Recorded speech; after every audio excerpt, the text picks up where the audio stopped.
How to create and open Messenger account. Hello everybody, welcome back to the channel. Today I'll guide you on how you can create and open a new Messenger account.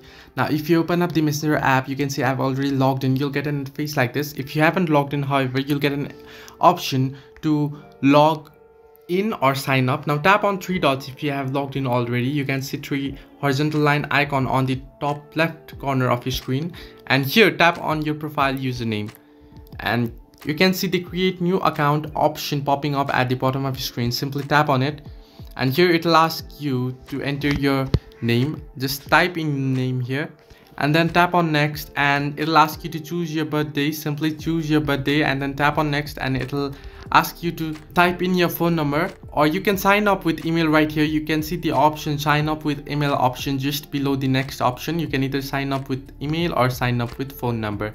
Now just sign up with phone number here and tap on next, and it will ask you to choose your gender. Choose your gender and then select a password here. I'll just select a quick password. Now once you choose your password, what you're going to do is tap on sign up, and it will start creating your account. So this way you can create and open new Messenger account. Hope this helped you. Do like and subscribe, and do not forget to leave a comment down below if you have any further issues.